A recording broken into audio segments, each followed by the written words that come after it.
नमस्कार, welcome back to my cooking channel. आज आपण बघणार आहोत टोमॅटो सॉस. माझा एक लहान नातू आहे, त्याला सॉस दिल्याशिवाय तो कोणताच पदार्थ खात नाही. त्याला प्रत्येक पदार्थासोबत सॉस लागतो, प्रज्ञान नावाचा. तर आज मी त्याच्यासाठी सॉस बनवणार आहे. त्याच्यासाठी काय काय लागतं ते बघू. आपला होममेड सॉस मुलांना दिला तर केव्हाही चांगलाच. बाहेरच्या याच्यात किती प्रिझर्वेटिव्ह असतात आपल्याला माहिती नसतं. त्याच्यामुळे मी आज तुम्हाला हा होममेड सॉस दाखवणार आहे. आणि तुम्ही पण आपल्या मुलांना हा सॉस देऊन त्यांचं आरोग्य चांगलं राखू शकता. चला तर मग काय काय लागतं याच्यासाठी ते बघू.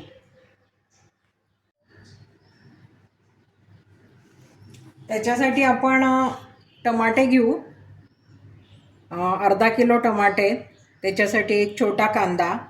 हे मसाल्याचं अगदी थोडं, आता हे प्रमाण थोडं असल्याने फक्त 4 लवंगा, 4 मिरे, दालचिनीचा तुकडा आणि एक वेलदोडा. साखर 1 वाटी लागेल. लसूण आणि आलं, मीठ आणि तिखट. नेहमी करताना थोडासाच करायचा, म्हणजे तो प्रिझर्वेटिव्ह न टाकता पण आपल्याला 8-10 दिवस टिकवता येतो. फ्रीजमध्ये ठेवला तर महिनाभर टिकवता येतो, पण त्याच्याहून जास्त करायचा नाही, म्हणजे प्रत्येक वेळेला आपल्याला फ्रेश सॉस मिळतो. तर आता कसं करायचं ते मी तुम्हाला सांगते. आपण ह्या छोट्या कुकरमध्ये हे टमाटे, कांदे, लसूण, आलं सगळं टाकून शिजवून घेऊ. पाणी टाकायचं नाही आणि स्वच्छता जरा जास्त करायची, म्हणजे मग टमाटे धुतलेले पाहिजे, कोरडे पाहिजे, सुरी स्वच्छ पाहिजे, असं करायचं, म्हणजे मग तो टिकतो. आपण कारण प्रिझर्वेटिव्ह टाकणार नाही आहोत तरी पण तो टिकला पाहिजे, त्याच्यासाठी जरा काळजी घ्यायची. मी आता टोमॅटो कट करते. हे धुवून कोरडे करून ठेवलेले टमाटे आहेत. खालचा भाग काढून टाकायचा आणि अशा मोठ्या मोठ्या 4 फोडी करून टाकून द्यायचं. असं आपण सगळं चिरून घेऊ. आपण सगळे टमाटे चिरून घेतले. त्याच्यात हा आल्याचा तुकडा टाकू, या 4 लसणाच्या पाकळ्या टाकू. हे बघा, साधारण असं सगळं जाडसर चिरून घ्यायचं. आणि मग हे मसाल्याचे पदार्थ पण टाकू. हा वेलदोडा सोलून टाकू.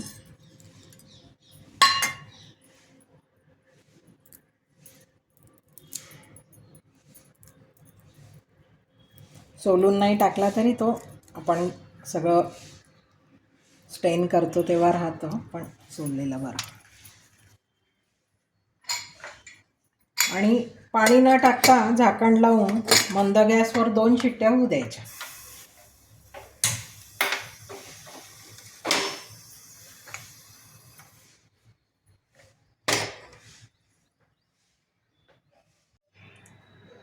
दोन शिट्ट्या करून आणि थंड झाल्यानंतर आपण हे कुकर उघडलं आहे.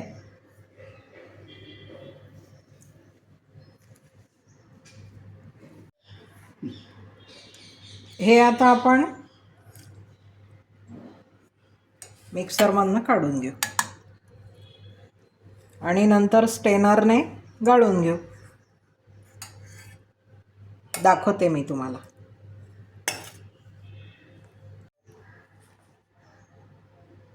हे आपण आता मिक्सरमधनं काढून घेतलं आहे.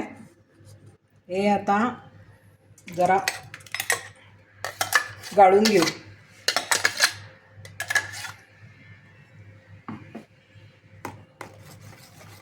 आणि हे कुकरमधलं पाणी पण त्याच्यात टाकू. याच्यात सगळा मसाल्यांचा स्वाद असणार आहे.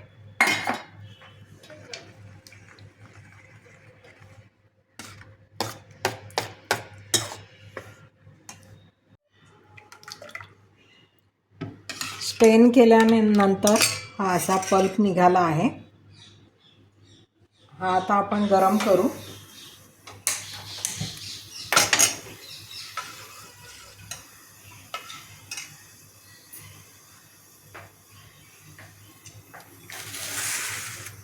याच्यात आपण थोडं काश्मीरी लाल तिखट घालायचं, म्हणजे मग रंग पण येतो आणि तिखटही होत नाही. आणि थोडंसं मीठ घालू.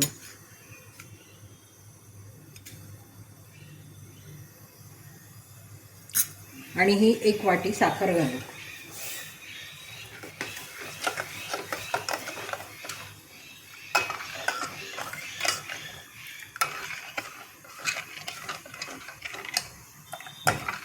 ते काश्मीरी लाल तिखट कमी तिखट असतं आणि रंग मात्र त्याने चांगला येतो, म्हणून तेच घालायचं. लहान मुलांसाठी आपण करतो ना सॉस, म्हणून मग कमी तिखट झाला पाहिजे. आणि हे आता प्लेट टेस्टपर्यंत गरम करत राहायचं. तर प्लेट टेस्ट कशी करायची ते मी तुम्हाला सांगते. आता जर हा 1 थेंब घातला तर असा पाणी बाहेर येत आहे ना त्याचं, तर नंतर आपण झाल्यानंतर जेव्हा तो थेंब टाकू तर तो तसाच राहिला पाहिजे, म्हणजे मग आपला सॉस तयार झाला आहे.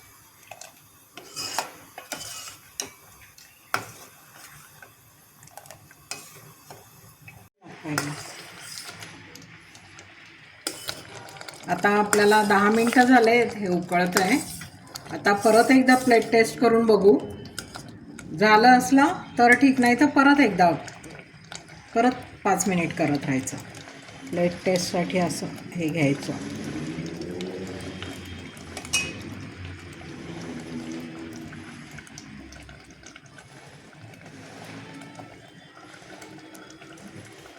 आता हे बघा, असं केल्यानंतर पाणी बाहेर येत नाही आहे त्याच्यातून.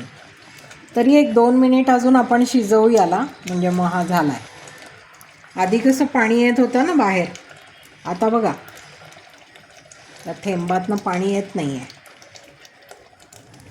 तरी इकडे थोडंसं पाणी असल्यासारखं वाटतं. आपण अजून 1-2 मिनिट होऊ देऊ, म्हणजे मग आपला सॉस झाला आहे. बघा किती मस्त रंग आला आहे. हा सॉस जर तुम्ही करायला लागला ना तर सगळेजण घरचाच सॉस मागतील, बाहेरच्या सॉसकडे बघणारसुद्धा नाही. आणि लहान मुलांच्या आरोग्यासाठी तर खूपच चांगला ना, मोठ्यांसाठी सुद्धा. प्रिझर्वेटिव्ह कशाला वापरायचे. हे झालं आहे. हे आता आपण एका बाउलमध्ये काढून ठेवू.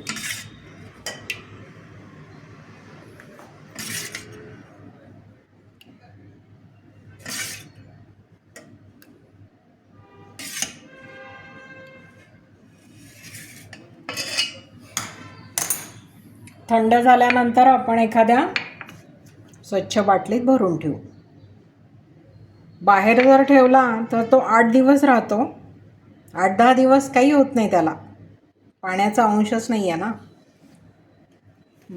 फक्त चमचा वगैरे असा स्वच्छ कोरडा असा घालायचा त्याच्यात. आणि फ्रीजमध्ये तर 1-2 महिने बघायचं काम नाही, टिकतो तो. आपल्या होममेड सॉसची ही रेसिपी तुम्हाला कशी वाटली कॉमेंट करा आणि मला कळवा तुम्हाला कशी वाटली ते. आणि आवडली असली तर लाईक, शेअर आणि सबस्क्राईब नक्की करा. रेसिपी बघितल्याबद्दल धन्यवाद. लवकरच संक्रांतीची एक नवीन रेसिपी घेऊन भेटू.